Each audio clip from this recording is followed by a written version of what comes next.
Huh.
Here I am. Point me.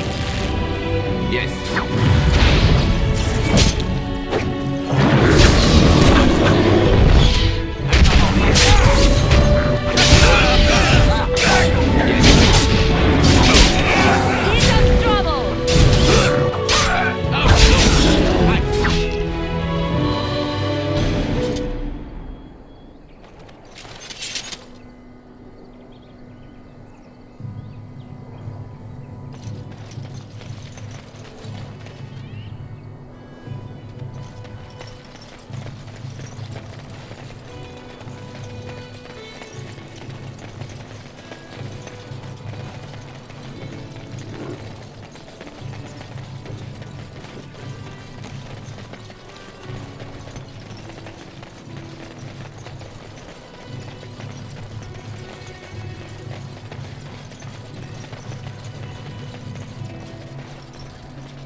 Blessed are the peacekeepers, champions of the just. And the stars stood still, the winds did quiet, and all animals of earth and air held their breath. All was silent in prayer and thanks.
Don't suppose you're looking to...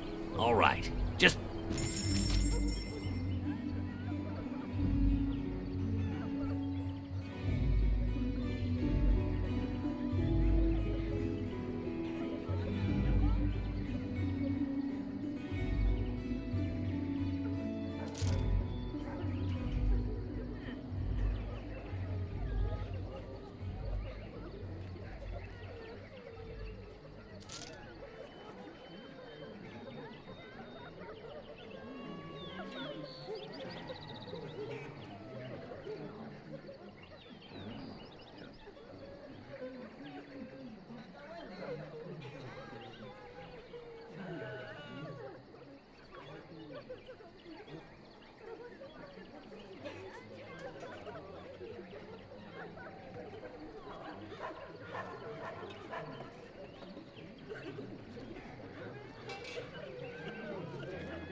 Vashaden.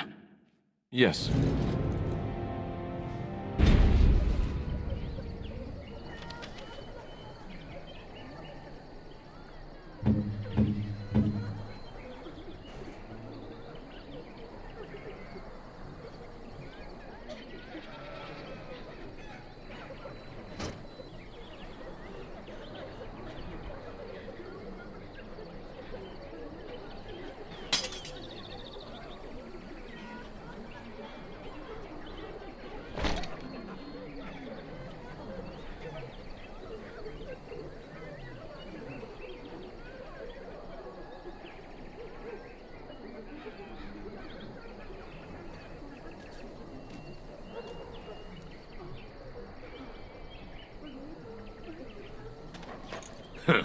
Don't suppose you're looking to buy something?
But I still don't have food to sell.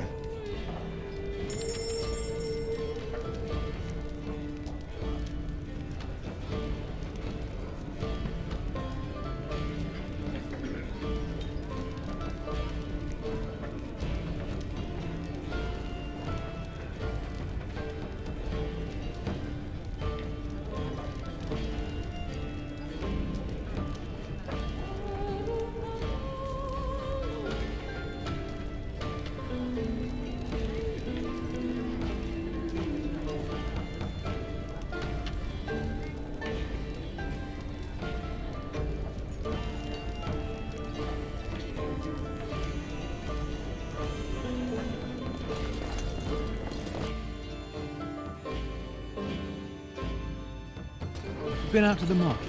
Not much to be had.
Bad dreams, huh?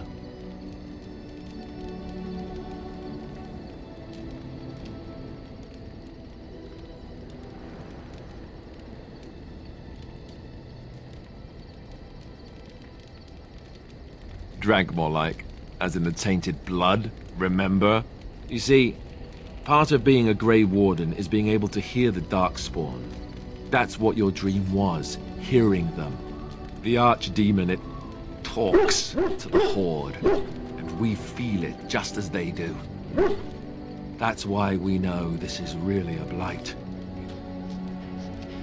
I don't know if it's really a dragon, but it sure looks like one.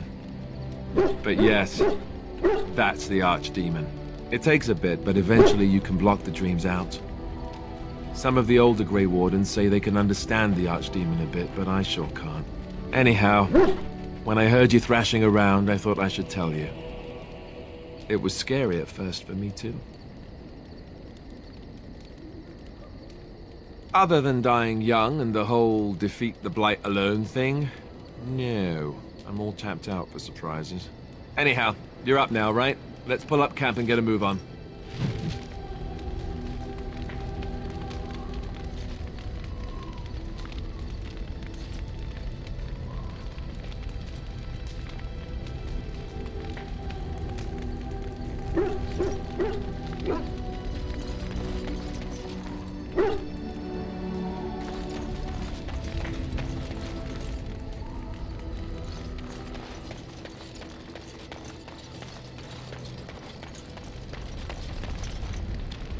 What do you wish of me?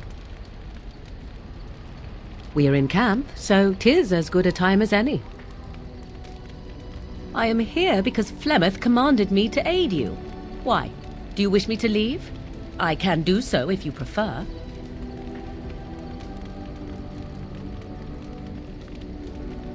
If I wanted to leave, then I would go. I remain, so do not ask such pointless questions. What do you wish of me? If you must. I was not born such. 'Tis a skill of Flemeth's, taught over many years in the wilds.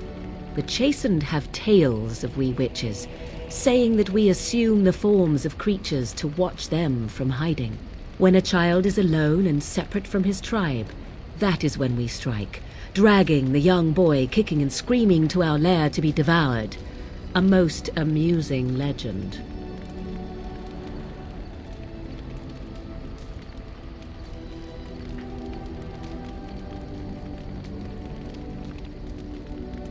Oh? I truly doubt that children would be worth the effort. They are filthy, smelly things full of tears and snot and trouble. That said, I cannot speak for the tastes of my mother. She has, after all, lived a very lengthy time in the wilds, and done many things I know nothing of. Why do you ask? Is there something specific you wish to know?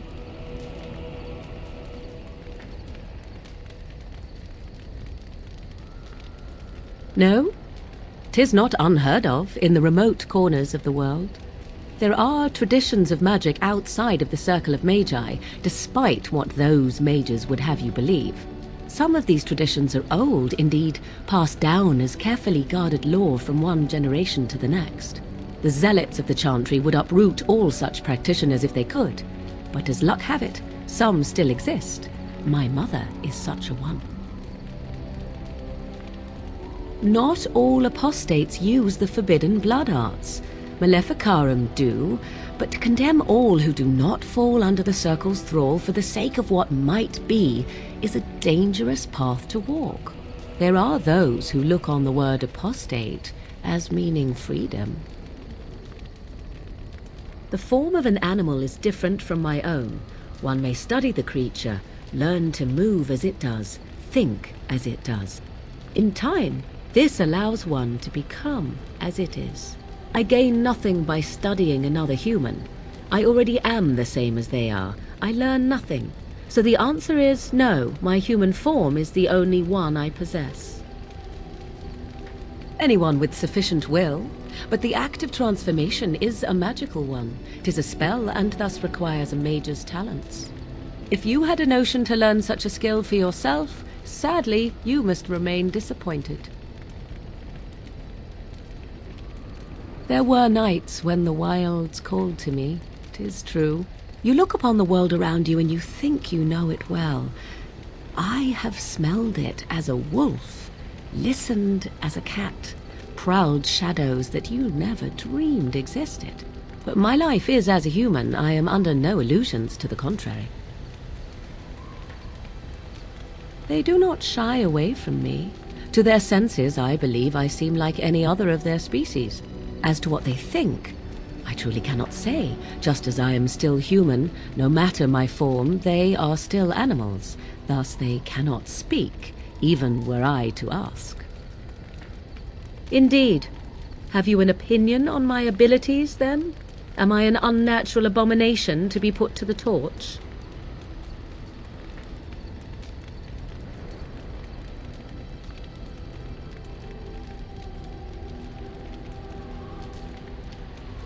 Oh, you're simply full of surprises, little man, aren't you? But enough of such talk. Let us proceed, lest the dust gather on us.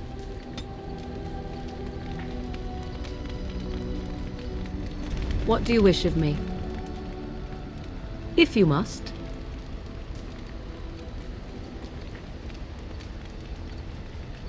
Why do you ask me such questions? I do not probe you for pointless information, do I?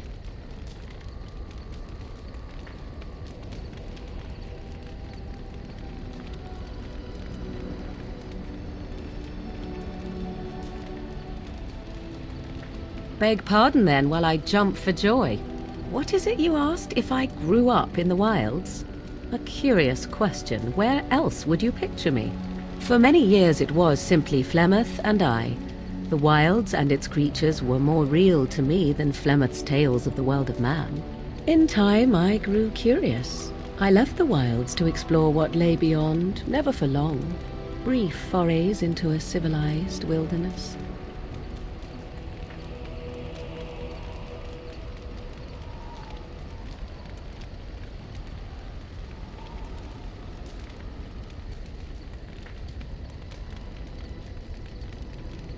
Would you not do the same? Your world is an unforgiving and cold place. The wilds I hail from is home to me, and I a natural denizen. For all that I had been taught, however, the truth of the civilized lands proved to be overwhelming. I was unfamiliar with so much. So confident and bold was I, yet there was much that Flemeth could never have prepared me for.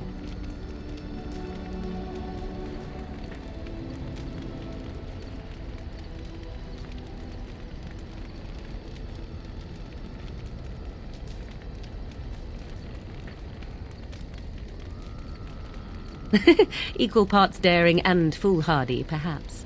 Only once was I accused of being a witch of the wilds, and that by a chastened who happened to be travelling with a merchant caravan. He pointed and gasped and began shouting in his strange language, and most assumed he was casting some curse upon me. I acted the terrified girl, and naturally he was arrested. Men are always willing to believe two things about a woman. One, that she is weak, and two, that she finds him attractive. I played the weakling and battered my eyelashes at the captain of the guard. Child's play. The point being that I was able to move through human lands fairly easily. Whatever humans think a witch of the wild looks like, 'tis not I. Not that I did not have trouble. There are things about human society which have always puzzled me, such as the touching. Why all the touching for a simple greeting?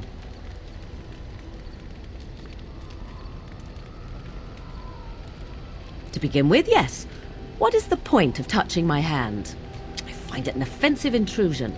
There were many nuances that Flemeth could never tell me of. When to look into another's eyes. How to eat at a table. How to bargain without offending. None of these things I knew. I still do not understand it all, truth be told, but then I gave up long ago any hope of doing so. When I returned to the wilds last, I swore to Flemeth that I had no intention of leaving again.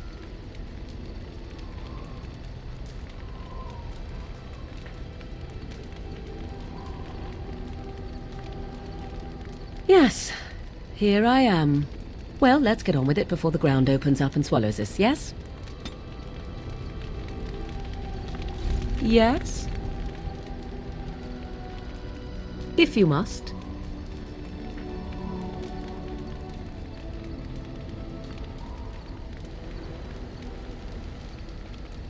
I cannot teach you, no, but any other mages that cared to learn, yes, I could do that. Send whoever you wish my way, and I shall teach them what I can in the camp, provided they possess the will to even make the attempt.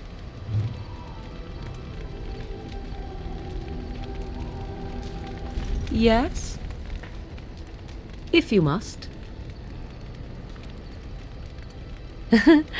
You are very cute to ask so many questions.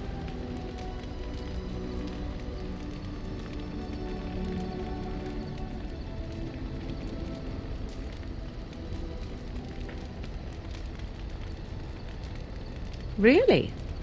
Perhaps we should be wrapped in ribbons and adorned with flowers. So cute are we, too. My mother has been hunted from time to time, yes, by Templar fools like Alistair, which should tell you how successful they generally were. Flemeth made a bit of a game of it, in fact. The Templars would come again, and she would look at me and smile and say that the fun was to begin once more.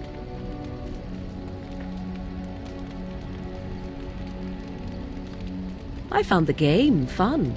I was too young to understand the truth behind what was happening. Flemeth would warn them once. 'Twas a warning they inevitably failed to heed. And then the true game began. Often Flemeth would use me as bait. A little girl to scream and run and lure the Templars deeper into the wilds and to their doom. 'Twas a game, and I a young girl. If I didn't get to play, I would have been very upset. Thankfully, the wilds is a vast place. Once they found us, Flemeth would simply move us elsewhere, and we would be lost within the forest once again. I did not understand the danger we faced until I was much older. I had never heard of apostates or maleficarum.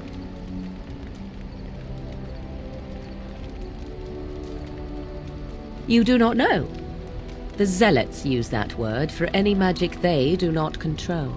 The Chantry sees any mages not leashed to the Circle of Magi as apostates, and apostates could become maleficarum, evil mages that resort to blood magic and become demon-enslaved abominations. It may even be true, still, those of us who prefer freedom see no reason to submit.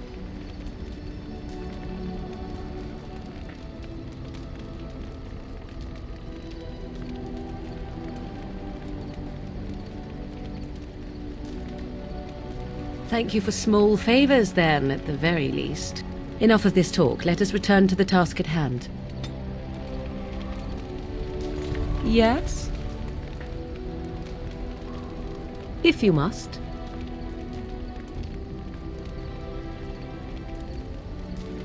Well, that depends, does it not? What does she seem to be?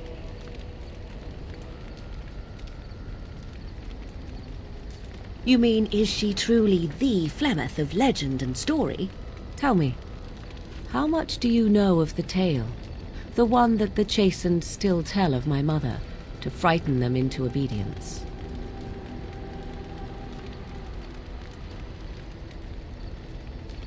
I can relay what Flemeth once told me herself, and you can decide whether or not 'tis the truth, if you desire. As the tale is sung by the bards, there was a time when Flemeth was young and beautiful, a fair lass in a land of barbarian men, the desire of any who saw her. Many centuries before this land was even named Ferelden, the tales say that Flemeth fell in love with Osen the bard, and fled the castle of her husband, the dread Lord Conabar, and that he swore vengeance for her infidelity. In truth, my mother claims that 'twas Osen who was her husband, and Conabar the jealous lord who looked on from afar.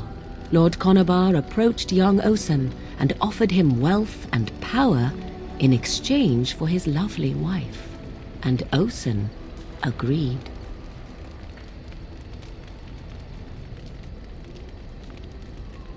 The life of a bard is a poor one, and love fades in the wake of hunger. 'Twas Flemeth who suggested the arrangement. All would have been well had Lord Conabar kept his end of the bargain. But he was a foul man who bargained with coin he did not possess. Osen was led off to a field and slain, left for dead. Flemeth spoke to the spirits and learned of the deed, and swore revenge. Spirits first, and 'twas they who slew Conabar. Flemeth did not turn to the demon until much later. Lord Conobar's allies chased Flemeth, you see. Chased her to the wilds, and there she hid. There she found the demon, and he made her strong. The legends all speak of the great hero Cormac, he who defeated Flemeth and her great army when she invaded the lowlands centuries later. All lies.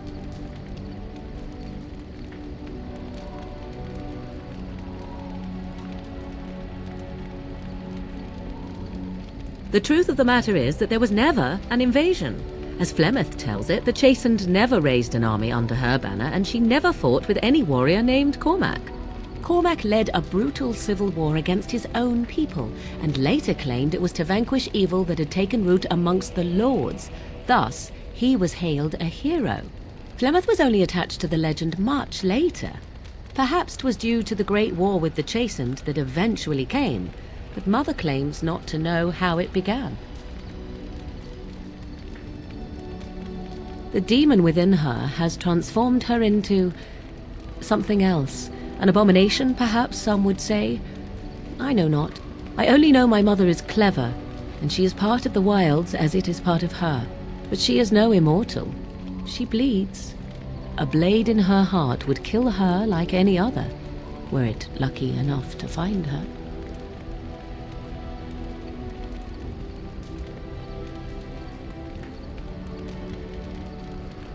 I do not believe everything that Flemeth claims. Oft it seems her bitterness has coloured her memories. But on the whole, yes, I believe this tale, if not all. You ask if I have sisters. I have asked of this myself. The stories tell of many witches of the wilds after all, not just the one. And these tales existed long before I did. Flemeth refuses to speak of other daughters, if they existed. So, should I believe I am her first? I doubt that too.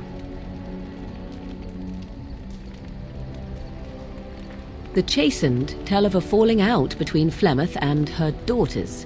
They say that one day she hunted them all through the wilds and ate their hearts. It may be true.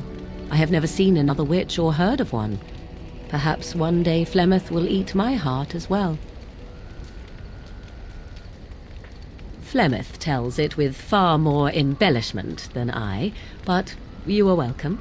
Dare I ask of your own mother? Few are abominations of legend, 'tis true, but I find myself curious nevertheless.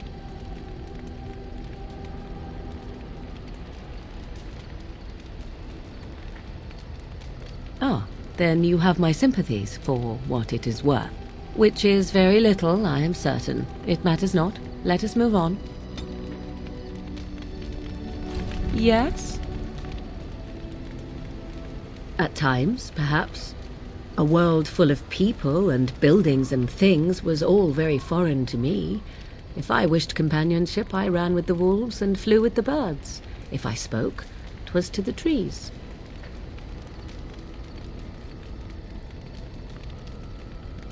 Don't be foolish. I recall the first time I crept beyond the edge of the wilds. I did so in animal form, remaining in the shadows and watching these strange townsfolk from afar. I happened upon a noblewoman by her carriage, adorned in sparkling garments the likes of which I had never before seen. I was dazzled. This, to me, seemed what true wealth and beauty must be. I snuck up behind her and stole a hand mirror from the carriage. 'Twas encrusted in gold and crystalline gemstones, and I hugged it to my chest with delight as I sped back to the wilds. Flemeth was furious with me. I was a child and had not yet come into my full power, and I had risked discovery for the sake of a pretty bauble. To teach me a lesson, Flemeth took the mirror and smashed it upon the ground. I was heartbroken. And a foolish one. Flemeth was right to break me of my fascination. Beauty and love are fleeting and have no meaning. Survival has meaning. Power has meaning. Without those lessons, I would not be here today, as difficult as they might have been.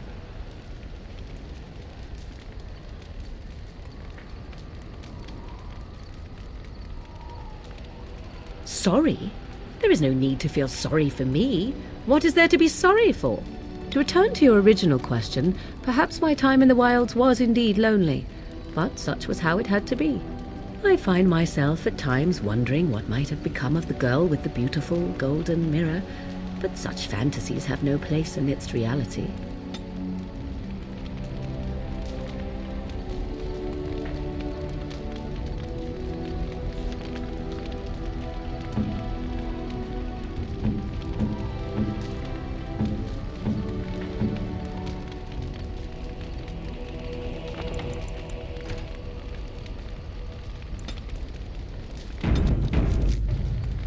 Yes? If you must.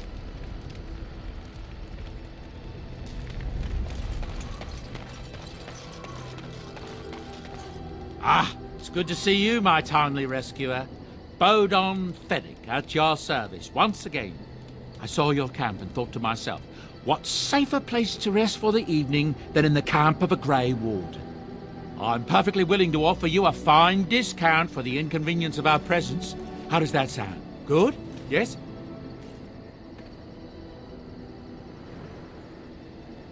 I'm sure you'll be pleased with the goods my boy and I have collected, and with your discount.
I could get used to this, you know.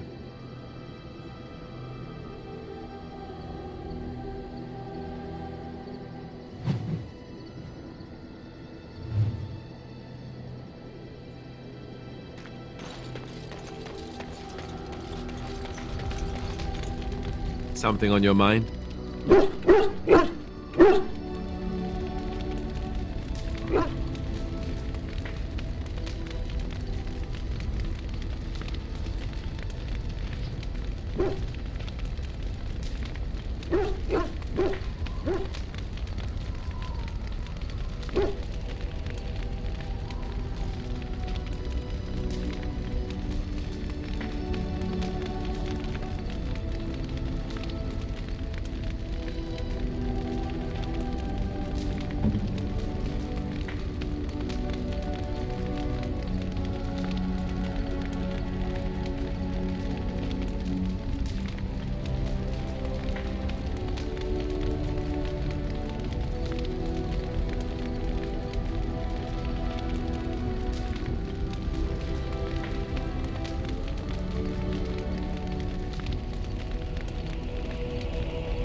I am grateful. 'Tis thoughtful indeed.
That's a wonderful thought.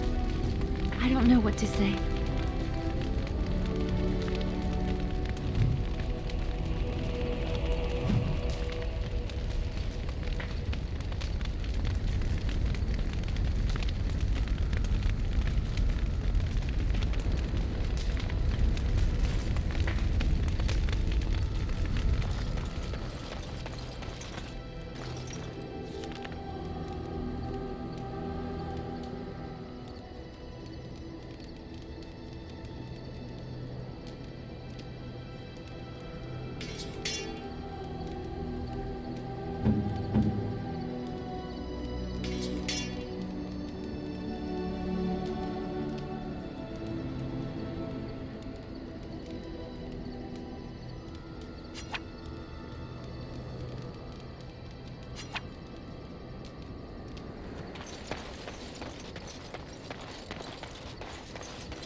Tis cold in my tent, all alone.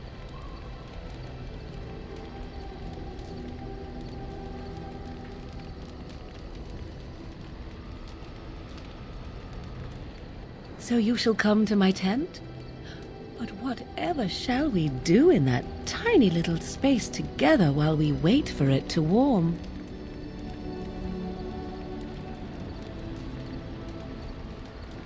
Good. Then let us waste no more time with foolish talk.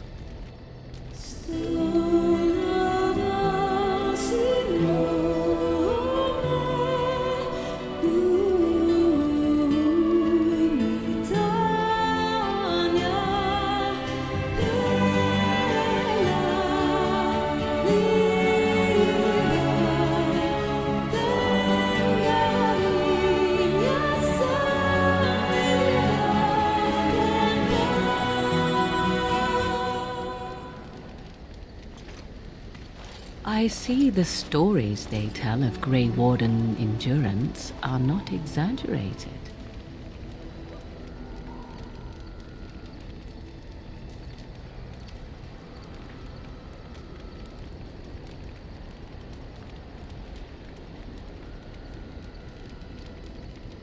Not at all.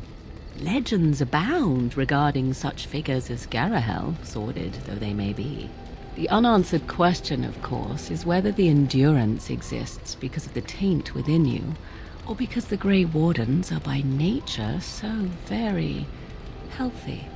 I enjoy the thought that 'tis a little of both. Natural prowess, driven by a darker side.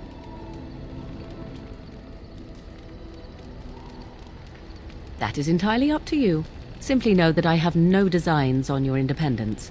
I wish only to do what I desire, and if that coincides with what you desire, then so be it. And should you decide not to continue our misadventure, then so be it. Very simple, is it not?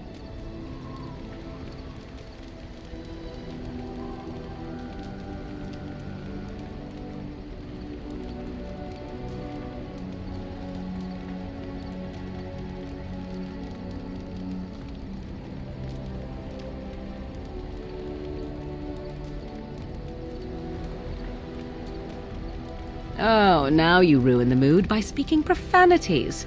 Silly man. Come then, let us be off before the others begin to stare.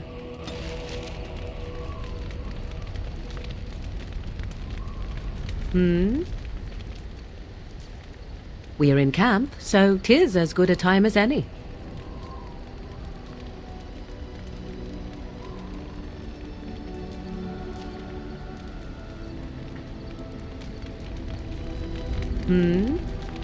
So, full of questions, are you?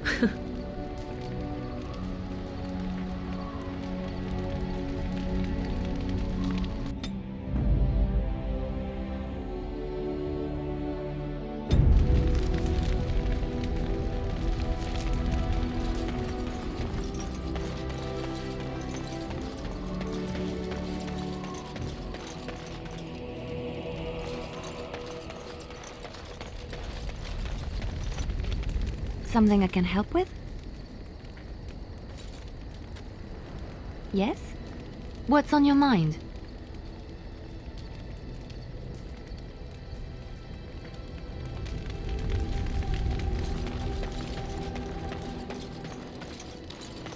You're a hard man to find. Where are my manners? The name is Levy Dryden. Did Duncan ever mention me? Levy of the coins? Levy the trader? Really? He never told you of old Levy? We've known each other for years. But here I am carrying on while you have a blight to stop. Don't want to waste your time. But you see, Duncan promised that together we'd look into something important for the Wardens. And for me. But poor Duncan's... well, no more. A tragedy it is, at that. But I know he would want his work carried on. His pledge fulfilled. As you know, my family's name is mud around noble circles. My great-great-grandmother, Sophia Dryden, was the last Warden Commander of Ferelden back when the Wardens were known as freeloaders. So King Orland banished the Wardens and he took House Dryden's land and titles.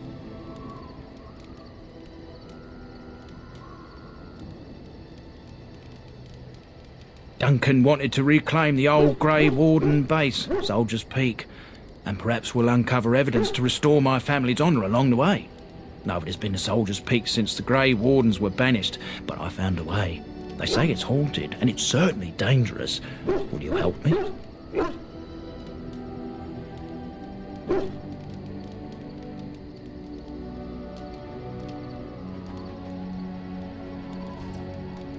1,000 blessings upon you, Warden. I'll mark down the location on your map. When you arrive, we'll pick our way through the tunnels together.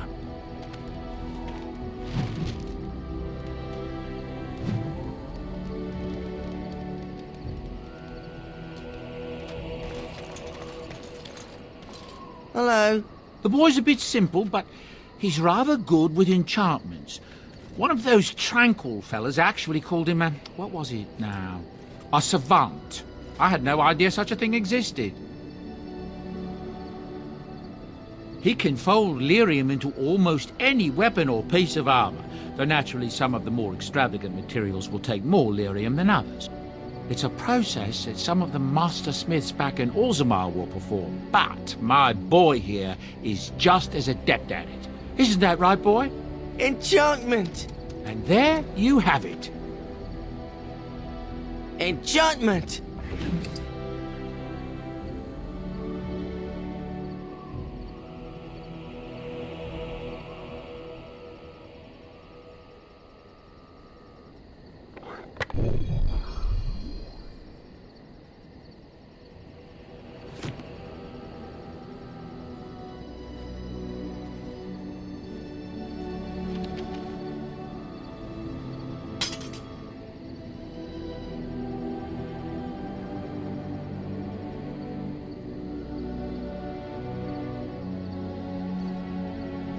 Enchantment? Enchantment!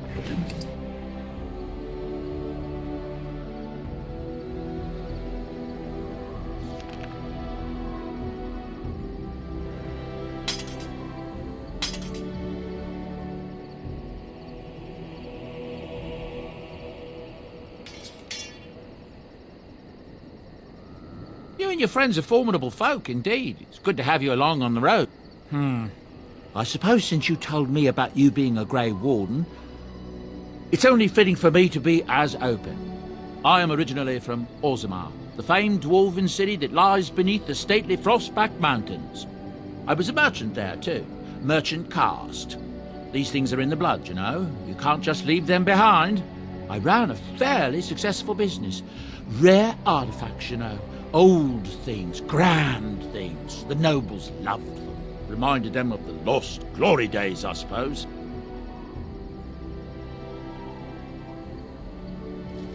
One day, a noble woman came to my store.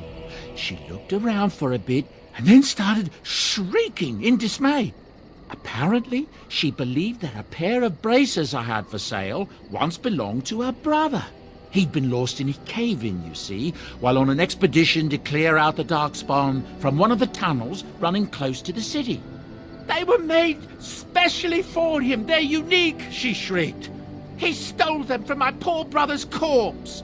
She had me arrested on the spot, of course. Nobles, they're touchy like that. Well, I didn't steal them. You see, I'd been paying these castless thugs to venture out into the deep roads for me. The lost tides. They're full of things that people left behind. Sometimes you can find a treasure. Something worth a little gold.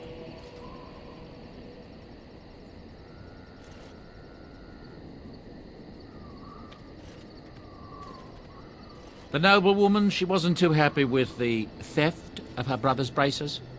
I don't know what they planned for me, and I didn't want to find out.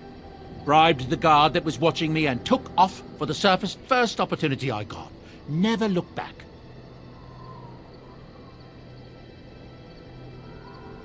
You're quite welcome. Now, is there anything the boy or I can get you?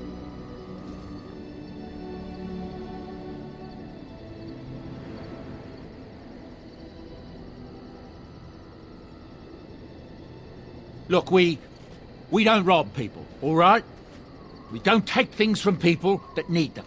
The things in the lost tides, what good did they do lying there? I brought them back to Orzammar, where people could look at them and remember. It's not all that different up here. There are places long abandoned by the humans everywhere. Even more now with the Darkspawn coming. People flee from the Blight with good reason, but they forget things. Things with value and meaning. They leave them behind because they're frightened and desperate. And sometimes my boy and I, we find our way to these places before the Horde descends, and we save these things. I take them away so the Darkspawn don't get them. Is that so bad? They destroy everything they touch.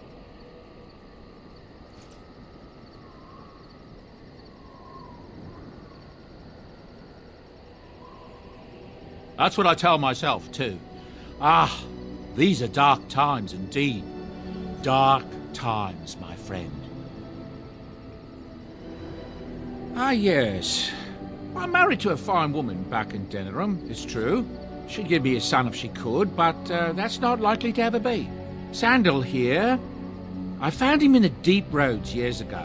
Abandoned, I think, and he was never quite right in the head. I took him in, and I brought him with me when I came here to the surface. He may not be my blood, true, but I think of him as one. We left Orzammar. That's right, boy. Maybe one day we'll see it again. It's not as if I don't benefit, mind you. Turns out the boy's a natural working with enchantments. He might have even been lyrium-addled. I never thought of that before, to be honest. Happens sometimes. He can work an enchantment into just about anything, however, given some time. Could probably open his own shop, if he knew how. Enchantment. Well, he does seem to enjoy it, at least. I'm sure you'll be pleased with the...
Something you need?